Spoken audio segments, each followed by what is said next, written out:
Video editing can be one of the most daunting aspects in the entire video creation process, but it definitely doesn't have to be. In this video, we're going to break it all down for you in a full video editing tutorial for beginners using Windows or PC. And we're also going to drop a ton of editing tips along the way to get you up to speed and to make your editing much faster. Hey, it's Justin Brown here from Primal Video. We help entrepreneurs and business owners amplify their business and brand with video. If you're new here, then make sure you click that subscribe button, and all the links to everything we mentioned in this video you can find linked in the description box below. So let's jump into it. We're always asking the Primal Video community for suggestions on the types of content to cover. Now, you may not be surprised to hear that one of the biggest challenges that really takes the #1 spot for a lot of people is video editing. The good news is you can significantly reduce the amount of time you're spending in your video editing software with an understanding of the fundamentals of editing a video and just some simple tips and tweaks to your editing process. And the even better news is you're actually going to get all of that inside this video. Now, before we jump in, I want to hear from you guys in the comments while you're watching this video. What is your #1 tip for editing better videos, or to do it faster? We always learn a ton down there, so make sure to take a look at what everyone else is sharing as well. And once we're done, we won't stop with this video. You're also going to get access to a free downloadable guide you can follow along with next time you're editing a video so that you don't forget anything. Alright, so first off, let's look at the software. Now, if you're interested in a video covering all of the options for video editing software on Windows, I'll put a link to a video where we've covered that up there. But I'm personally using Adobe Premiere. Now, I know that this is going to be a lot more complex and complicated than a lot of you out there, especially if you're just starting out. Now, if you're new, then grab a copy of something like Shotcut or VSDC and start running with that for now. And you can come back in a few months when you're editing like a pro, or when you're ready to upgrade, or want to check if you're ready to upgrade, to see what the other options are. Now, for this video covering the fundamentals of video editing, we're going to be running through in Shotcut. Now, because we are covering the fundamentals, it doesn't mean that you need to be using that piece of software, because these fundamentals are going to flow through to any video editing software out there. So follow along in either the application that we're using or in your own video editing software. Alright, so here we are in Shotcut. Now, this is the first thing you'll see when you open it up. So to start off with, you'll want to bring in your video footage and all the video assets that you're going to be using in your editing project. So we'll open up an Explorer window, and we'll find the files that we want to bring in. So we'll select those three, and we'll drag them into our playlist window here. And you can see now that we've got our 3 clips here inside our video project. So the first one that we imported, this top one here, is just some B-roll or overlay footage. The second one is a music file that we're going to use in the edit. And the third one is our actual video file, or the content of the video. So just a really quick overview of the interface. This is the playlist area. This is where all of our files and everything are displayed. You can also swap it out here for properties to see clip properties. So you can see that these are 4K files. And then you've also got your filters down here as well, or your effects. Over here is the playback window. This is where you can see what you're going to be playing back, or the file that you're actually editing. And down the bottom here is your timeline. This is where you'll actually do your video editing. So we'll come back over here to playlist. We'll select our actual video file here, our content. Click on that and we'll drag it down into our timeline. Now you can see what that's done automatically. It's created our audio waveforms, or the visual representation of our audio file, or of our audio that's spoken inside the video. So as we click here and scrub through here, you can see the parts where I'm speaking have this graph shown, and the parts where I'm silent is completely flat or close to it. So that makes it really easy to go through your video to find the parts where you're actually talking and remove anything where you're not. Now we can zoom in and out on the timeline here using the minus and the plus buttons. Or we can also use the keyboard shortcuts for minus and plus on the keyboard to zoom in and out. So if I keep pressing minus now, you can see that we've zoomed right out, and we can see this entire file. And before we get too much into the actual editing, it is a good idea to set up your project first. So if you come up here to settings and choose video mode, then you can choose the quality of the file that you want to actually create. So ideally here you're editing in the same quality that you're filming at. So if your video recording was at 1080p 25 frames per second, you would pick that here to keep the quality as high as it can be. So our footage here was shot at 4K 25 frames per second, so we will pick that here. So now that we've got your video files in and we've got your project created, it's now time to start trimming down your video clips. So import all of your video content. You can see we've just got one file here, but if you've got multiple files, then drop them all down into the timeline and we're going to start trimming them down. So where you start off with this is come back to the start of your clip. We'll zoom in on this section of our timeline, either dragging this up or pressing the plus button on the keyboard. And what we want to do is position this playback head or this white line at where we want our video to start. So you can see it's going to be just before I start talking here. And then we want to add a cut in the timeline here and essentially just remove this first part that we don't want. So we can right click on our clip here and we can choose split at playhead or press the keyboard shortcut S on the keyboard. It's going to do the same thing.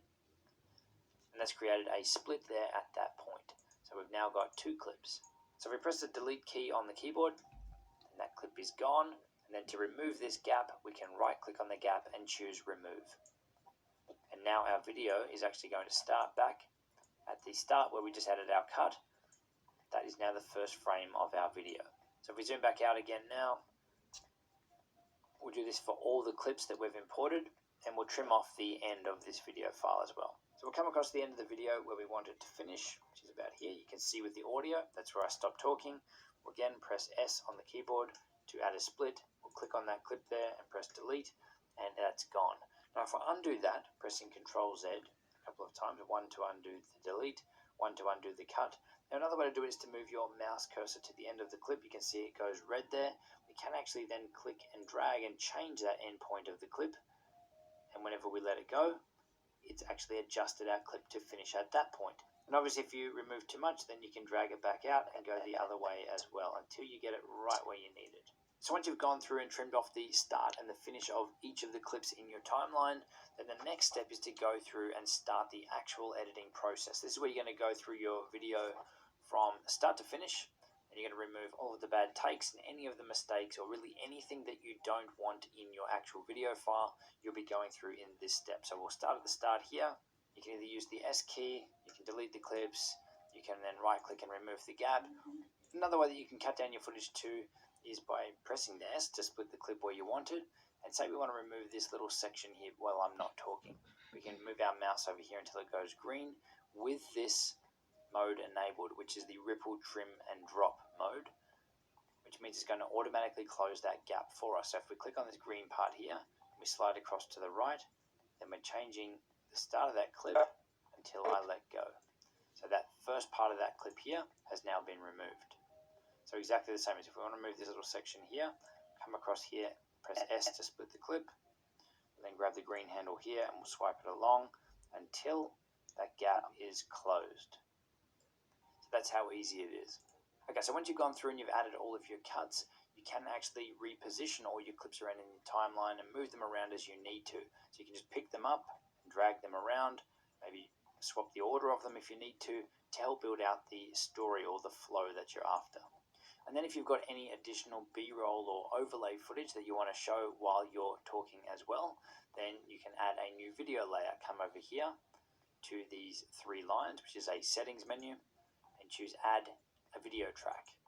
You can see we've got an additional layer here on top of our core content here. So if we come up here to our B-roll footage, we'll double click on that. So we may not want this whole thing. This whole clip here is pretty big. So let's just say we pick this part here where we're playing with some camera settings.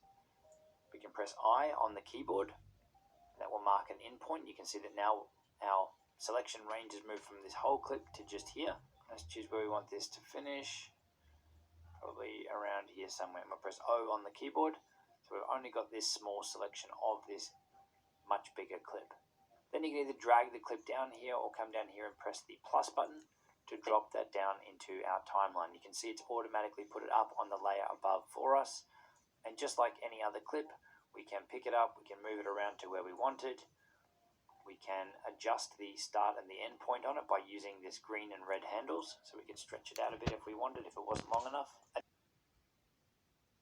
What happens is when we're playing back our video file in this section, this top clip is shown over the top of the other one.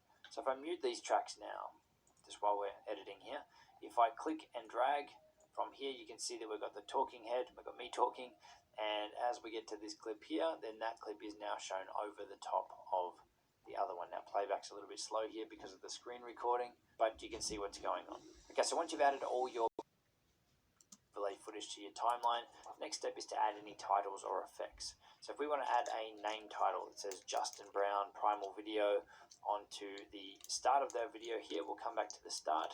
We'll add an additional cut into our timeline here for the length of the title that we want. So we might play along here.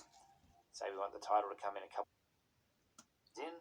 We'll add a cut there, press S, and we'll play out our clip again. So maybe we want our title to come on for probably, about that sort of distance, that sort of time there. We'll press S.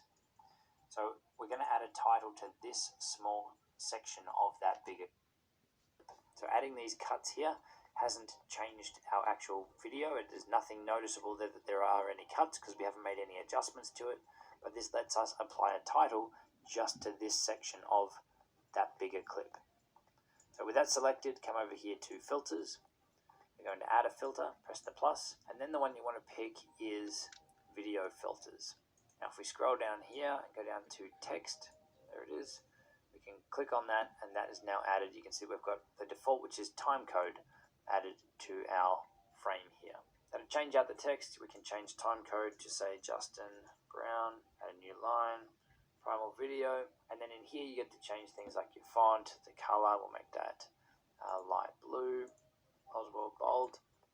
You can also scale down the actual box up here, so we can click on that box and drag it down. So you can go through and customize up your titles to say anything that you'd like. Now if we were actually creating this title here, what I would probably do is split these out in two. So we've got Justin Brown on one line. I would then copy that and paste it in. So we've got two text, and I will call the bottom one, paste that back in, Primal Video, so that we've got two there. And that way you can really control the position of the two individual layers. So we'd probably bring that in about here, and the other one, if we click on that, we can move that across as well. So very simple titles that we can add in here. So now if we come back to the start of our clip and play through, you can see that at this point here, our titles appear, Justin Brown Primal Video, until the end of this clip here where they're going to disappear. There they go. So that's pretty straightforward. Okay, so once you've gone through and added all your titles in for the entire project, the next step is to add in any audio or any music to your project. So once again, we're going to add in a new audio layer. So come up here to this menu and choose add a new audio track. The audio track has appeared there below our video track. So we just come up here to our music track that we imported earlier. We can click on that and drag it down into our timeline on that new audio track. And just like our video tracks, we can pick up the clips, we can move it around, we can drag the end to adjust the end time, we can drag the start to adjust the start time. We've got the same amount of control over the audio files as we do with the video files. So we'll pick this up and let's move it back to the start of our video.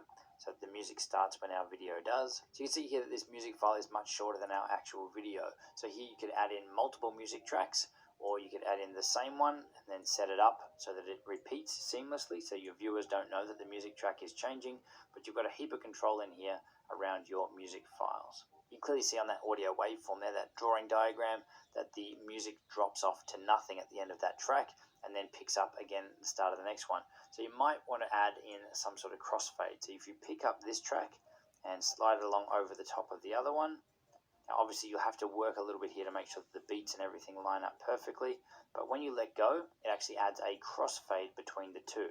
So this first one will fade in to the next one that's starting. Now obviously you can get a lot more advanced than this. This is just a quick run through, but let's just see what that sounds like just with such a simple crossfade between the two.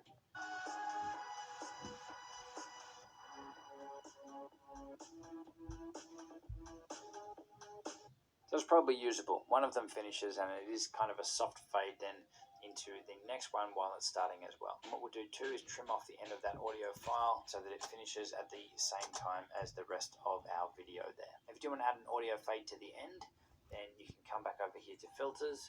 You can add a filter with that bottom track selected. You do want to go over to audio filters and we'll go down to fade out audio. And when we click on that, the last part of our audio track here, if we zoom in, you can see here it's got that gray triangle there. that shows that it's fading the audio out over that last section. Okay, once you've got all your music in and any sound effects and all your audio files in as well, the next step is to go through and color correct your video. We'll zoom in a bit, click on the first clip here. It's always a good place to start. Click on the plus, we're back under filters, click on the plus, make sure that we've got show video filters selected, and you've got quite a few options in here in regards to color correction. The color grading is probably where I'd suggest you start out, so click on that one. And in here you've got a heap of controls over your color. So you can see here we've got our standard color wheels that you see in pretty professional video editing software to change the color and the brightness of the shadows, so the dark areas of your shot, the mid-tones or the mid-color areas of the shot, and the highlights, the bright white areas and the bright colors of your shot. So you can see here as we adjust the shadows here, if we lift this up, that the shot is getting brighter, or the dark areas are getting brighter. As we bring it back down, they're getting darker. And as we move these color wheels around here, you can see that the colors in the shot are changing quite a lot. So the trick here, while you're tweaking your colors, is not to move it around too much, but just to move it around until you're happy with the look of it, or until you can correct any issues that are wrong with your shot. So the color grading filter is a good one to start with, but another one in here that is quite handy as well is to add another filter and come down to the white balance. So if we add that one, then in here you can either pick your neutral color, so it should be a white or a gray. So we can say that something white in our scene is probably this bright bit up here. If we press that, that's going to make an automatic adjustment for our color based on that point there being white. And then if we want to make further adjustments here to the left and right, you can see that we're making it more warm or more yellow. And if we come up this other way, it's going to make it more blue. So now there's no real right or wrong with this. It is all personal preference. Creating videos is a creative process. So it's all about creating the look and feel that you're after. Now, once you've got your filters applied and you're happy with your color grade, then you can apply those to the rest of your clips as well. So what you want to select here is copy the filters, and then come across to the clips that you want to paste it onto. Select the clips, and then you can just choose paste, and it's going to paste those effects onto the next clip. So this one here also has our title on it as well, but it's now also got our color grading and our white balance filter added as well. That's how easy it is to go through and apply whatever your color grade or whatever your color settings are to your entire project by pasting them onto each clip. Once you've finished editing down your video and adding all your effects and everything on, then it's time to save the video file out. So you just come up here to export. So as you can see, there are a heap of options in here, but if you're not sure where to start, then I would suggest that you start with H.264 main profile. When you click on that, it's loaded the default settings or whatever your project was created in or whatever footage you've had in by default. So in our case, it was a 4K resolution at 25 frames per second. So these settings are all good to go. But obviously, if you want to change anything up and you know what you're doing here, then feel free to make any adjustments. And likewise with the codec, you can go through and customize everything up. If you really don't know what you're doing here, then you can almost leave everything as default. But the main one that you want to look at here is the quality. So the quality it's defaulting to here is 60. I'd probably recommend 80 or 90, but again, you're going to end up with a bigger file size at the end. And the same for the audio. You can see the default quality is 50. I'm probably going to push that up to around 80. But again, if you obviously need higher, then push it up to 100. Once you've got your settings there sorted, then you can press export file. Choose where you want to save your project. So we'll just put that one there on the desktop. It's named JB, press save. Then up in the top right hand corner here, you can see that it is exporting that project out for us. And it looks like it's going to take a little while. And hopefully that's just because I'm doing the screen recording at the same time. But that's how easy it is to edit your videos down using Shotcut on PC. Now Shotcut is also available on Mac and on Linux as well. And obviously there is a lot more features and a lot more control that we can get into than in this really quick beginner walkthrough. I just want to show you how to get up and running really quick in Shotcut so that you can start editing your videos down and start seeing some success with that. So that's a complete walkthrough of the fundamentals for video editing that you can apply and use no matter which video editing software you're using. Now I've also put together a free guide stepping through the entire process, which is linked on screen so that you can download it and print it out or have it on screen to follow along next time you're editing. So click the link on screen to download it now. And while you're editing, if you want to get an awesome new animated intro for your content, then check out the tutorial linked on screen now for a step-by-step run through on exactly how to do it. And I'll see you soon. Video editing can be... So this is how you can edit videos, and this is how I learned how to edit videos and the videos that I post now. So hopefully this works for you guys, and make sure to leave a comment, and like, and a subscribe for more videos. And I'll do another video if this gets to 3K views and 1K subscribers. I'll do the animated video intro. So tell your friends and family to subscribe, like, and comment, and tell me what more videos of this do you want to watch. And if you like somebody else that edits people, then make sure to tell me in the comments, and I'll read them and I'll tell you, okay?